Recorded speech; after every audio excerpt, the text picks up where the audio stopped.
नमस्कार प्यारे साथियों, स्वागत है आप सभी का आपकी अपने YouTube channel LR classes Alwar पर। प्यारे साथियों, YouTube पर प्रैक्टिस सेट लेके आया हूं जिसका नाम होगा दर्शन सीरीज। और इस दर्शन सीरीज में हम SSC, रेलवे और अन्य ऐसी प्रतियोगी परीक्षाएं जिनमें प्रीवियस ईयर जो प्रश्न पूछे गए हैं उन सभी का व्याख्या सहित हल हम इन प्रैक्टिस सेट के माध्यम से पढ़ेंगे। प्यारे साथियों, इस प्रैक्टिस सेट के माध्यम से मैंने 20 सवाल आपके सामने रखे हैं जो आपको बेहद पसंद आने वाले हैं। तो चलिए साथियों, शुरुआत करते हैं पहले प्रैक्टिस सेट के प्रश्न नंबर 1 पर। पहला प्रश्न आप सभी के सामने है कि होजागिरी भारत के किस राज्य का एक लोक नृत्य है। तो मेरे साथियों, जो होजागिरी लोक नृत्य है वह भारत में त्रिपुरा के अंदर किए जाने वाला एक लोक नृत्य है। दोस्तों, यही मैं आपको बता देता हूं कि एक भारत में एक नृत्य अन्य होता है जिसका नाम है कोजागिरी। भाई, कोजागिरी लोक नृत्य और होता है। आप इस बात से बिल्कुल भी अंदाज़ा मत लगा लेना कि होजागिरी और कोजागिरी एक ही है। भाई, कोजागिरी जो लोक नृत्य है ना वह होता है महाराष्ट्र के अंदर। कोजागिरी महाराष्ट्र में होता है और होजागिरी त्रिपुरा में होता है। इसके अलावा हम जानते हैं कि त्रिपुरा के अंदर और कौन कौन से नृत्य किए जाते हैं। तो आप देख रहे हैं ममित मोसाक नृत्य, सुलेमानी नृत्य, हिक हिक नृत्य, बोमानी नृत्य, गोलामुचाऊ नृत्य और एक नृत्य है हमारा लेबांग नृत्य। तो ये जो नृत्य हैं वो त्रिपुरा के अंदर किए जाते हैं। प्यारे साथियों, यदि इस PDF में आपको हमारी मेहनत नज़र आती है और यदि आपको ये सवाल पसंद आते हैं तो कृपया करके हमारी वीडियो को लाइक ज़रूर करें, एक लाइक करें और अपने दोस्तों तक ज़रूर पहुँचाएँ। दूसरा प्रश्न आप सभी के सामने है कि गंभीरा नृत्य किया जाता है। तो जो गंभीरा लोक नृत्य है वह भारत में पश्चिम बंगाल के अंदर किए जाने वाला एक लोक नृत्य है भाई, है ना। तो गंभीरा जो लोक नृत्य है वो पश्चिम बंगाल में किया जाता है। इसके अलावा हम देखें कि पश्चिम बंगाल में और कौन कौन से नृत्य किए जाते हैं तो वो आपके स्क्रीन पर इस प्रकार हैं। पश्चिम बंगाल में अन्य नृत्य देखो, पश्चिम बंगाल में एक नृत्य होता है जिसका नाम होता है कीर्तन, एक होता है काढ़ी, एक होता है लाठी, डोल पूर्णिमा, मरसिया और जात्रा बाउल जैसे नृत्य हैं। ये सभी नृत्य कहाँ किए जाते हैं? तो प्यारे साथी, ये जो नृत्य हैं वह पश्चिम बंगाल के लोक नृत्य हैं। प्यारे साथियों, यदि आपने इनको याद कर लिया तो डेफिनेटली आपके प्रश्न जब एग्जाम में आएंगे तो आप उन्हें गलत नहीं करेंगे। इसी प्रकार से हम, जैसे आज हमने त्रिपुरा का कर लिया, पश्चिम बंगाल का कर लिया, आगे और प्रैक्टिस सेट आएंगे जिनमें हम एक एक स्टेट के सभी लोक नृत्य को कवर करते चले जाएंगे। चलिए देखते हैं हमारा अगला प्रश्न। और ये रहा हमारा अगला प्रश्न कि भारतीय शास्त्रीय नृत्यों की संख्या कितनी है। प्यारे साथियों, जो भारत के अंदर जो शास्त्रीय नृत्य हैं उनकी संख्या 8 है। तो आपको पता होगा कि भारत में जो शास्त्रीय नृत्य हैं, यदि हम आपको बताऊं कि मैं ये कहाँ से देखे जाते हैं तो ये आपने पढ़ा होगा, जो भरत मुनि है, भरत मुनि ने एक ग्रंथ लिखा था जिसका नाम क्या है? उसका नाम है नाट्य शास्त्र।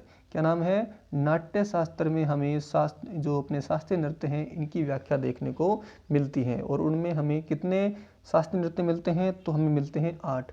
अब ये 8 लोक नृत्य कौन कौन से हैं? तो देखिए अगली स्लाइड पर आपको दिखाए गए हैं। देखिए प्यारे साथी, जो भरतनाट्यम है ये कहाँ पे किया जाता है? ये तमिलनाडु में किया जाता है। मोहिनी अट्टम और कथकली जो लोक नृत्य हैं ये कहाँ के हैं? ये दोनों ही केरल के हैं। कहाँ के हैं भाई? केरल के हैं। ओडिसी उड़ीसा का है, मणिपुरी मणिपुर का है, कुचिपुड़ी जो है वह आंध्र प्रदेश का लोक शास्त्रीय नृत्य है।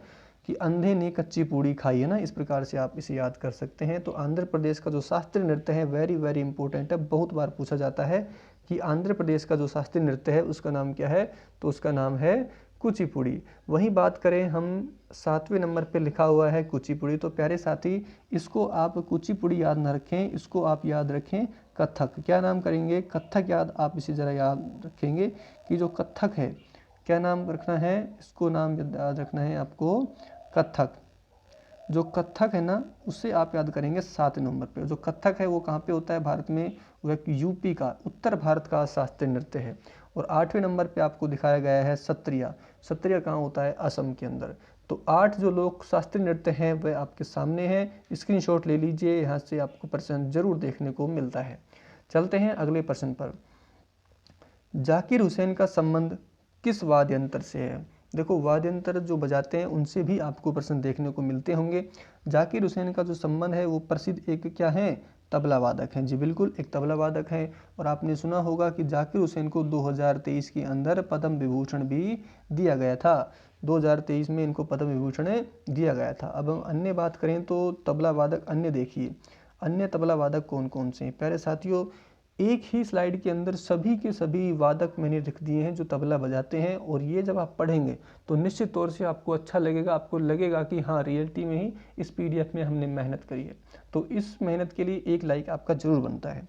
तो ये हैं सभी जो तबला वादक हैं, जिसमें हम अल्लाह रखा का नाम पढ़ते हैं, किशन महाराज, गुदई महाराज, पंडित आनंद गोपाल, सुखविंदर सिंह, बहुत ही इंपॉर्टेंट नाम है, लतीफ़ अहमद हैं, सोफन चौधरी हैं, अनोखे लाल मिश्र, पंडित जसराज को मेरे प्यारे साथी कहते हैं तबला का सम्राट। तबला सम्राट हम किसे कहते हैं, पंडित जसराज को कहते हैं। इसके अलावा निखिल ज्योति घोष है, तन्मय बोस हैं और विक्रम घोष, ये सभी जो वादक हैं ये सभी क्या बजाते हैं, तबला बजाते हैं। जब आपको प्रश्न आएगा तो इनमें से आएगा, डेफिनेटली इनमें से आएगा, तबला वादक पूछेगा। तो इस प्रकार से हम आज हमने तबला पढ़ लिया, कल हम किसी और वादक को पढ़ लेंगे और सभी जो वादक हैं उनको इसी प्रकार से हम पढ़ते हुए आगे बढ़ते जाएंगे। चलिए नेक्स्ट अपने पढ़ते हैं क्वेश्चन। 5वां नंबर का प्रश्न है कि फ्लेमिंगो उत्सव कहाँ मनाया जाता है।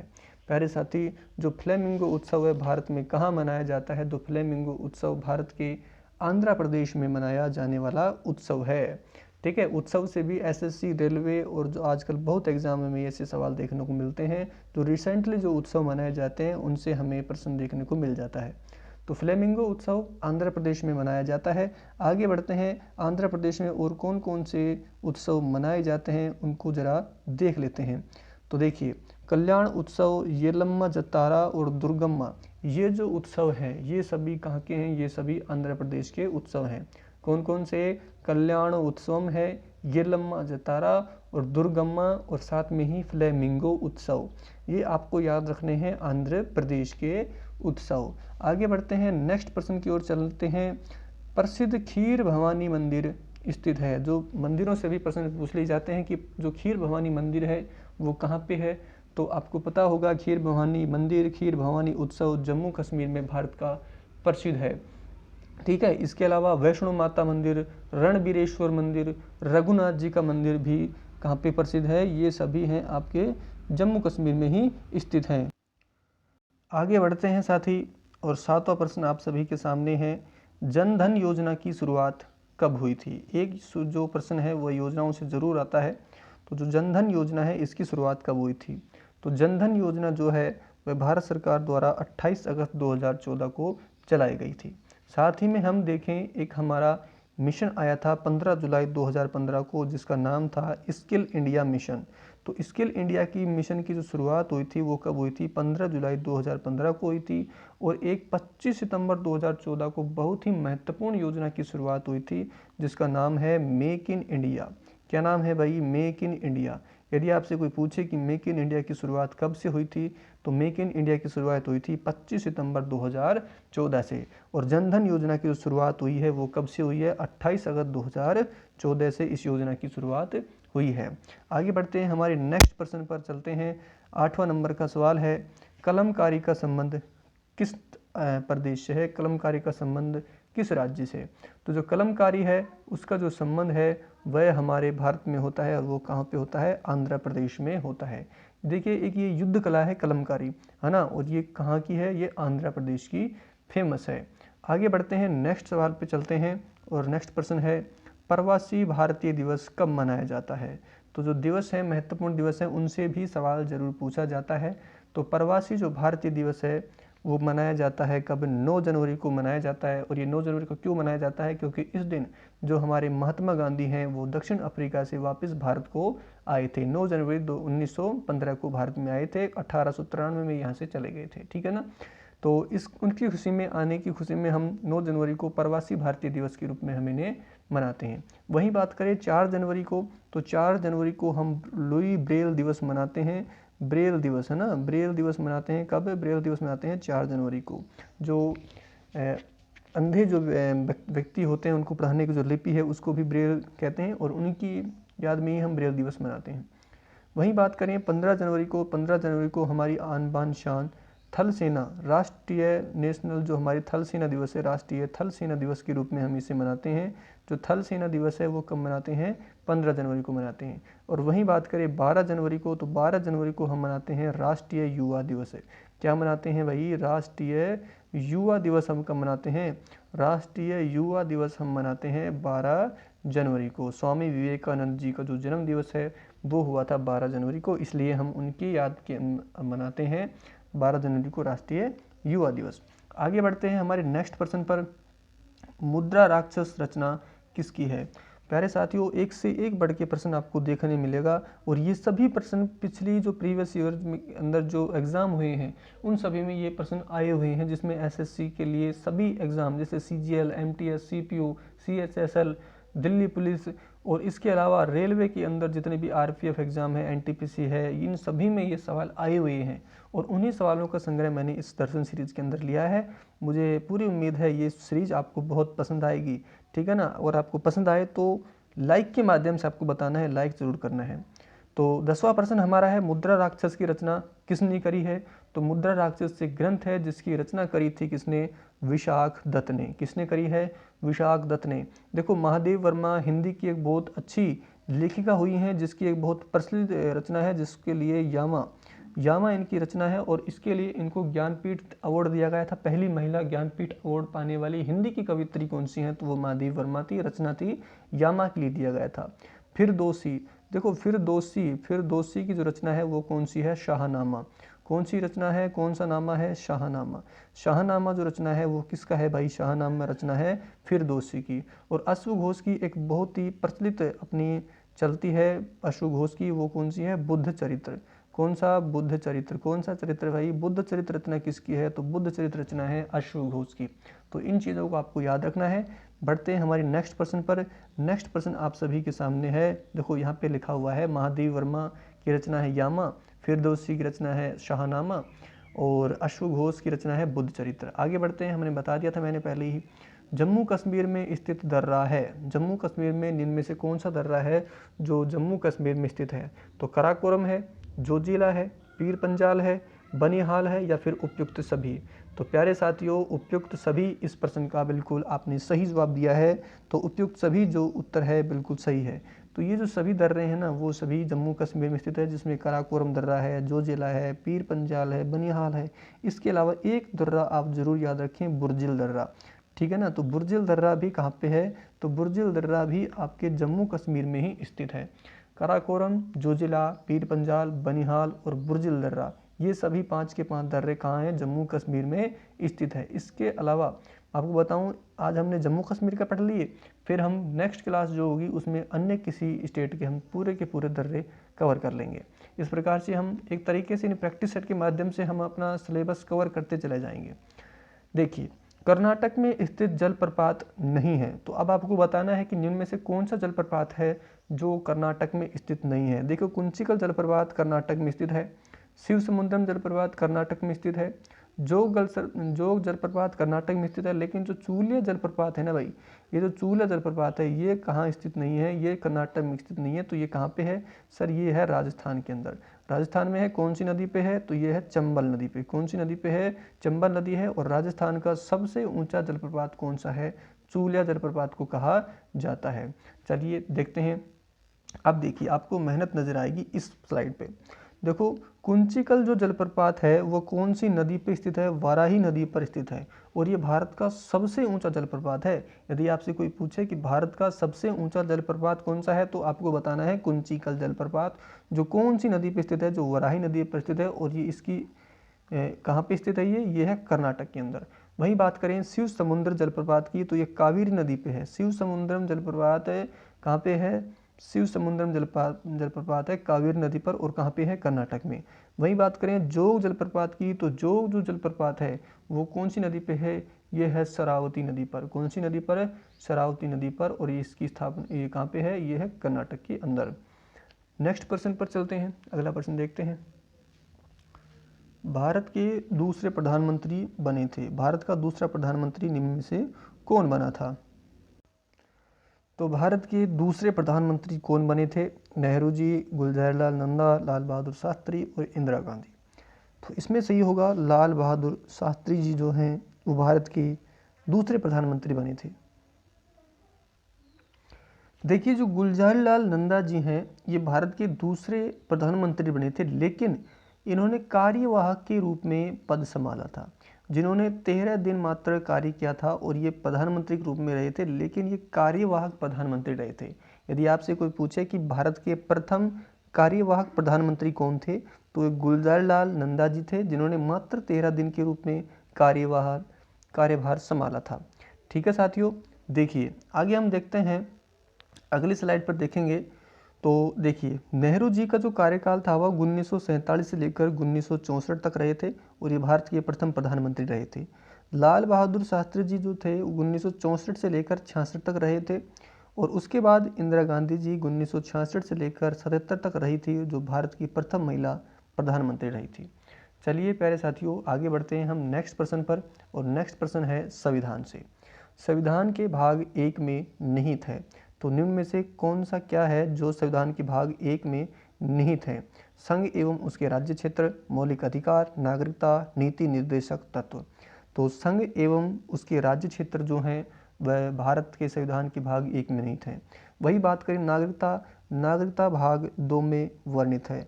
तो भाग 2 के अंदर यदि पूछे तो भाग 2 में है नागरिकता, और भाग 3 के अंदर क्या है? मौलिक अधिकार हैं, और नीति निर्देशक तत्व हैं वो भाग 4 के अंदर वर्णित हैं। ठीक है, संघ एवं उसके राज्य क्षेत्र ये भाग 1 में है, नागरिकता भाग 2 के अंदर वर्णित है, मौलिक अधिकार भाग 3 में, और नीति निर्देशक जो तत्व हैं वो कौन से भाग में है? वो भाग 4 के अंदर है। चलिए प्यारे साथियों आगे बढ़ते हैं हम हमारे नेक्स्ट सवाल पे, और यह है हरित क्रांति का संबंध। हरित क्रांति का जो संबंध है वह किससे है? प्यारे साथियों खनिज से है, पेट्रोलियम से है, पशुओं से है, या फिर खाद्यान्न से है? तो आप सभी को पता होगा जो हरित क्रांति है उसका संबंध किससे है? उसका संबंध है खाद्यान्न से। किससे संबंध है भाई? खाद्यान्न से उसका संबंध है। देखिए हरित क्रांति जो शुरुआत हुई थी ये लाल बहादुर शास्त्री जी के कार्यकाल में ही 1966-67 के अंदर हरित क्रांति की शुरुआत प्रथम बार की गई थी। ठीक है, और हरित क्रांति का जो जनक है वह भी अलग अलग माने जाते हैं। भारत में इसका जो जनक है, इंडिया में इसका जो जनक है वो हम मानते हैं MS स्वामीनाथन को। MS स्वामीनाथन को भारत में इसका जनक कहते हैं। वही बात करें हम यदि विश्व की, तो विश्व में यदि हरित क्रांति का जनक पूछे तो वह कौन है? Norman Borlaug. कौन है? नॉर्मन बोरलॉग जो है वह विश्व के अंदर हरित क्रांति का जनक कहा जाता है। और इंडिया के अंदर यदि आपसे पूछे कि इंडिया के अंदर हरित क्रांति का जनक कौन है, तो MS स्वामीनाथन जी हैं। ठीक है, तो हरित क्रांति का जो संबंध है वो किससे है? हरित क्रांति का संबंध खाद्यान्न से है। और 1966-67 के अंदर जब भारत में तीसरी पंचवर्षीय योजना चल रही थी और उस समय लाल बहादुर शास्त्री जी प्रधानमंत्री थे, उस समय हरित क्रांति की शुरुआत भारत के अंदर की गई थी। चलिए साथियों बढ़ते हैं हम अगले प्रश्न पर। बैरोमीटर की खोज किसने करी थी? तो जो बैरोमीटर है ना, बैरोमीटर जो है उसकी खोज किसने करी थी? जो बैरोमीटर जिसके द्वारा हम वायु दाब मापते हैं, उस बैरोमीटर की खोज किसके द्वारा करी गई थी? Torricelli, JL Baird, Wright brother, Lewis Waterman. तो इनमें से कौन वह व्यक्ति है जिन्होंने बैरोमीटर की खोज करी थी? तो बिल्कुल प्यारे साथियों आप सभी ने बिल्कुल सही उत्तर दिया होगा। टॉरसैली जो थे, टॉरसैली ने बैरोमीटर की खोज करी है। वहीं बात करें JL ब्रेयर्ड, जो आजकल आप टीवी देखते रहते हो, उसकी खोज करी है टीवी की JL ब्रेयर्ड ने। राइट ब्रदर जो आपको बैठने का जिसमें सपना है, मतलब एरोप्लेन की जो खोज आविष्कार किया था एरोप्लेन का, उसको किसने बनाया था? राइट ब्रदर ने बनाया था। और लिविस वाटरमैन ने किसका आविष्कार किया था? ये बहुत ही इंपॉर्टेंट है, फाउंटेन पेन। फाउंटेन पेन का आविष्कार किसने किया है? फाउंटेन पेन का आविष्कार किया है लिविस वाटरमैन ने। प्यारे साथियों आगे बढ़ते हैं हमारे, देखिए यहाँ पे आपको देखने को मिलेगी हमारी मेहनत। देखिए हर सवाल पे जहाँ पे इम्पोर्टेंट होगा उसकी व्याख्या आपको देखने को मिल जाएगी। देखिए टॉरसैली ने बैरोमीटर का आविष्कार किया है, और बैरोमीटर का जो हम काम में लेते हैं वो हम वायु दाब मापने में काम में लेते हैं। एयर का जो प्रेशर है उसको मापने के लिए किस यंत्र का प्रयोग करते हैं? तो उसका बैरोमीटर का प्रयोग करते हैं। JL ब्रेयर्ड ने किसकी खोज की है? JL ब्रेयर्ड ने भाई टीवी की खोज की है, टीवी का आविष्कार किया है। वही बात करें राइट ब्रदर ने, तो राइट ब्रदर ने एरोप्लेन का आविष्कार किया था। और लिविस वाटरमैन ने किसका आविष्कार किया था? तो लिविस वाटरमैन ने किया था फाउंटेन पेन का आविष्कार। चलिए प्यारे साथियों आगे बढ़ते हैं हमारे नेक्स्ट प्रश्न पर। शक्ति का मात्रक क्या है? प्यारे साथियों जो शक्ति है, पावर है, उसका मात्रक क्या है? तो शक्ति का मात्रक बताना है आप सभी को। क्या जूल है, क्या पास्कल है, क्या न्यूटन है, या फिर ओम है? तो प्यारे साथियों जो शक्ति का मात्रक है वो कौन है? जूल है। कौन सा है? जूल को हम शक्ति का मात्रक कहते हैं। वहीं यदि बात करें पास्कल किसका मात्रक है, तो दाब का मात्रक क्या कहते हैं? पास्कल कहते हैं। न्यूटन किसका मात्रक है? न्यूटन है कार्य का। कार्य का मात्रक क्या होता है? न्यूटन होता है। और ओम किसका मात्रक है? ओम मात्रक है प्रतिरोध का। किसका है? प्रतिरोध, विद्युत प्रतिरोध का जो है मात्रक कौन है? वह ओम है। रेजिस्टेंस है ना, रेजिस्टेंस का जो मात्रक है वो कौन होता है? ओम। विद्युत प्रतिरोध का मात्रक कौन होता है? ओम। कार्य का मात्रक होता है न्यूटन। दाब का मात्रक होता है पास्कल। और शक्ति का जो मात्रक है वो कौन होता है? वह होता है जूल। आगे बढ़ते हैं। देखिए ब्रह्म समाज की स्थापना किसने करी थी? बहुत इंपॉर्टेंट सवाल साथियों, और हर एग्जाम में कहीं ना कहीं आपको देखने को ये मिल जाता है। ब्रह्म समाज की स्थापना किसने करी है? तो राजा राम मोहन राय ने करी है, स्वामी दयानंद सरस्वती ने करी है, स्वामी विवेकानंद जी ने करी है, या आत्माराम पांडुरंग जी ने करी है? तो जो ब्रह्म समाज है उसकी स्थापना करी है राजा राम मोहन राय ने। अब देखिए हम इस प्रश्न को अगली स्लाइड के माध्यम से पूरा समझने के प्रयास करते हैं। देखिए जो ब्रह्म समाज है उसकी स्थापना किसने करी है? ब्रह्म समाज की स्थापना राजा राम मोहन राय ने करी है। और कब करी थी? 1828 के अंदर इसकी स्थापना करी है। वही बात करें हम आर्य समाज की। आर्य समाज की स्थापना स्वामी दयानंद सरस्वती जी ने करी थी, और ये कब करी थी? 1875 में। वही बात करें रामकृष्ण मिशन की शुरुआत स्वामी विवेकानंद जी ने करी थी 1897 के अंदर। और बात करें प्रार्थना समाज की स्थापना, तो ये आत्मारंग पांडुकर जी ने करी है। और इसकी शुरुआत कब करी थी? इसकी शुरुआत करी थी 1867 में। ठीक है प्यारे साथियों, तो इस बातों का आपको ध्यान रखना है।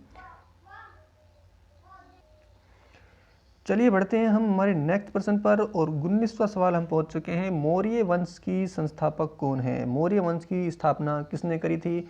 चंद्रगुप्त ने करी थी, महापद्म नंद ने करी थी, बिंबिसार ने करी थी, या फिर कुशल कड़फिसेस ने करी थी?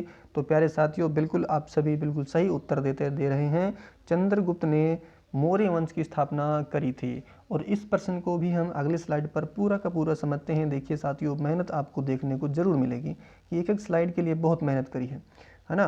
देखो मौर्य वंश की जो स्थापना है वो किसने करी थी? चंद्रगुप्त ने करी थी। और इसकी जो राजधानी थी वो क्या थी? पाटलिपुत्र। वहीं बात करें नंद वंश की स्थापना, तो नंद वंश की स्थापना महापद्म नंद के द्वारा करी गई थी, और इसकी भी राजधानी क्या थी? पाटलिपुत्र। हर्यक वंश की स्थापना बिंबिसार ने करी है, और इसकी राजधानी क्या है? इसकी राजधानी है राजगृह। वहीं बात करें कुषाण वंश की स्थापना कुशल कड़फिसेस ने करी थी, और इसकी राजधानी क्या है? इसकी राजधानी है पुरुषपुर। प्यारे साथियों स्क्रीनशॉट ले लीजिएगा, क्योंकि वंश से जरूर सवाल पूछा जाता है एसएससी और रेलवे के अंदर, क्योंकि ये इनका फेवरेट सवाल है। बहुत सारे वंश हैं जिनका हम क्रम वाइज अध्ययन करते चलेंगे। पहले हम जैसे आज हमने 4 पढ़ लिए, तो अगली कक्षा में होंगे और 4 होंगे, उनके संस्थापक होंगे, उनकी राजधानियाँ होगी, और फिर हम एक दिन ऐसे आगे पढ़ते पढ़ते इनको क्रम वाइज आगे पढ़ते चलेंगे। ठीक है साथियों, चलते हैं नेक्स्ट प्रश्न। और आज की क्लास का अंतिम प्रश्न, 2011 की जनगणना के अनुसार भारत का जनघनत्व कितना है? साथियों इस सवाल का उत्तर आप मुझे कमेंट बॉक्स में ज़रूर बताएंगे कि 2011 की जनगणना के अनुसार भारत का जनघनत्व है वह कितना है। मैं आपको बता देता हूं कि जो जनघनत्व है वह सर्वाधिक कहां का है, सर्वाधिक कहां का है और सबसे कम कहां का है। सर्वाधिक जनघनत्व कहां का है और सबसे कम जनघनत्व कहां का है, ये मैं आपको बता देता हूँ। तो जो सर्वाधिक है प्यारे साथियों बिहार का। कहाँ का है? बिहार का है। और बिहार का कितना है? 1106। जबकि सबसे कम किस कहाँ का है, तो ये भी आप मुझे बताएंगे। कम है कहाँ पे? कम आपको बता देता हूँ अंडमान एवं निकोबार का है। तो ये तो वो हो जाएगा ना, ये तो यूटी हो गया। तो हम राज्य की बात करें तो राज्य में नाम आता है कहाँ का? अरुणाचल प्रदेश का। कहाँ का नाम आता है? अरुणाचल प्रदेश का, जिसका जनघनत्व कितना है? 17 है। कितना है? 17 है। तो इस प्रश्न का उत्तर आप मुझे जरूर बताएंगे कि 2011 की जनगणना के अनुसार भारत का जो जनघनत्व है वह कितना है। प्यारे साथियों ये क्लास आपको कैसी लगी है कमेंट बॉक्स में आप मुझे जरूर बताएं। और इस क्लास में हम क्या और कुछ नया ऐड कर सकते हैं, क्या कुछ बदलाव कर सकते हैं, अपना सुझाव जरूर दीजिएगा। आपकी सुझाव को प्राथमिकता होगी और उस पर हम कार्य कर देंगे, अपनी कमियों को सुधारेंगे और अच्छा करने का प्रयास आपके लिए करेंगे। ठीक है साथियों, मिलते हैं नई कक्षा के अंदर। तब तक आप स्वस्थ रहें, मस्त रहें, हंसते रहें, मुस्कुराते रहें, अपनों का ध्यान रखें। जय हिंद, गुड बाय।